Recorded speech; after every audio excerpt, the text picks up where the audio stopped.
I get a lot of questions about the skills you'll need to go after when you first decide to get into preparedness. I always say basic medical skills should be your top priority. During a crisis event, you can count on two things happening. One, the police will be late. And two, the ambulance will have problems finding your house. Now, knowing that, you must plan to be your own first responder.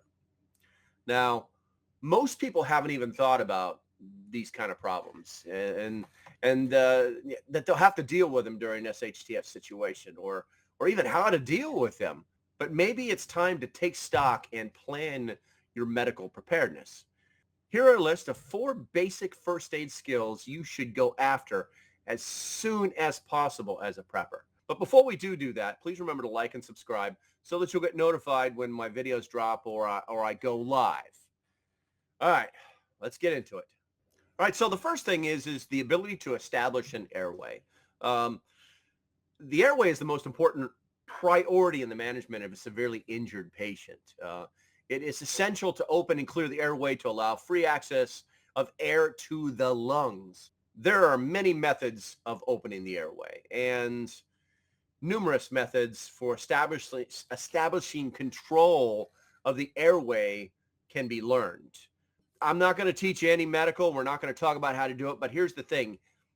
If you can't open somebody's airway, they can't breathe. That also means you can't give them CPR. So regardless of how you were taught CPR, they still need to breathe.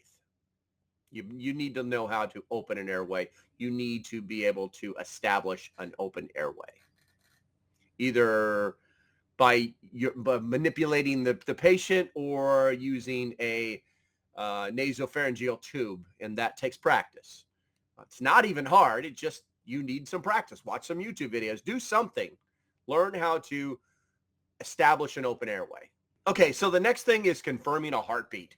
Getting that person's pulse. Is it a radial pulse? Is it a carotid pulse?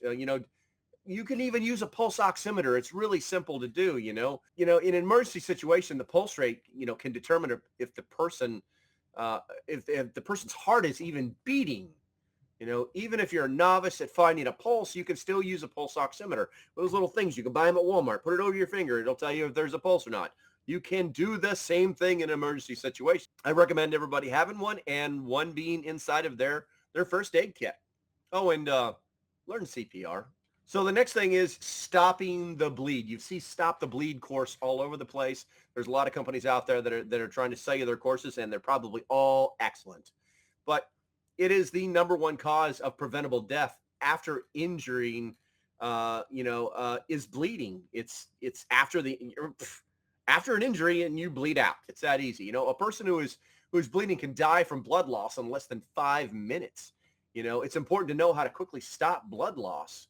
Those nearest to someone with life-threatening injuries are best positioned to provide the very first care.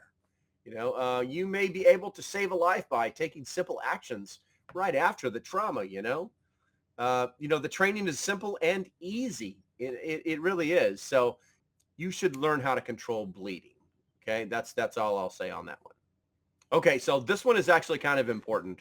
Recognizing and treating shock. Guys, you have to know how to see it and do something about it. There's been many lives that have been saved after a traumatic experience where the person went into shock and somebody noticed and treated them for shock. And then there's a lot of people that have died of shock because none of that happened. Shock it's a very critical condition brought on by a sudden drop in blood flow through the body. Shock may result from trauma, a heat stroke, blood loss, or even an allergic reaction. It also may result from severe infection, poisoning, severe burns, or, even other things. When a person's in shock, their organs don't get enough blood or oxygen. If the shock is not treated, it can lead to permanent organ damage or even death. So learn to identify shock and learn how to treat it. Okay? Very, very important. All right. So the next one is stabilizing broken bones. Guys, Is it an open fracture? Is it a closed fracture? Do you know the difference?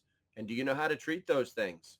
If a fracture or dislocation is suspected, a splint should definitely be placed on the wound. This is going to stabilize the injury for patient transportation. It's going to prevent further skeletal, neurological, and soft tissue damage. It's even going to, injury mobilization can significantly reduce, the damage to the person. So it's important that you know how to identify which type of fracture it is, and open and close. It's pretty simple. And how to splint that fracture based off of the type of damage that was done to the body, or how the fracture actually took place. Learning how to use a SAM splint. This is really, really simple stuff, guys. But most people never take the time to study how to deal with a broken bone, because we always deal with the fact that we're going to take them to the doctor and they're going to x-ray them and they're going to do this, that, and the other, and then they're going to end up in a cast. We don't really think about it. We don't think about the befores. Okay. So learn to stabilize broken bones. It's definitely going to help you and the person who's been injured out. Guaranteed. Just do it. Okay. So the very last thing that I wanted to talk about is being prepared. No, I'm not talking about taking the Boy Scout oath of allegiance. I'm not saying anything like that. You can be prepared not only by learning those 4 basic skills, but by having a robust first aid kit that will help treat yourself, or your family members during a crisis event. It's just that easy. Now, do not go and buy one of those $300 field trauma kits. You're not going to be conducting surgery on anybody.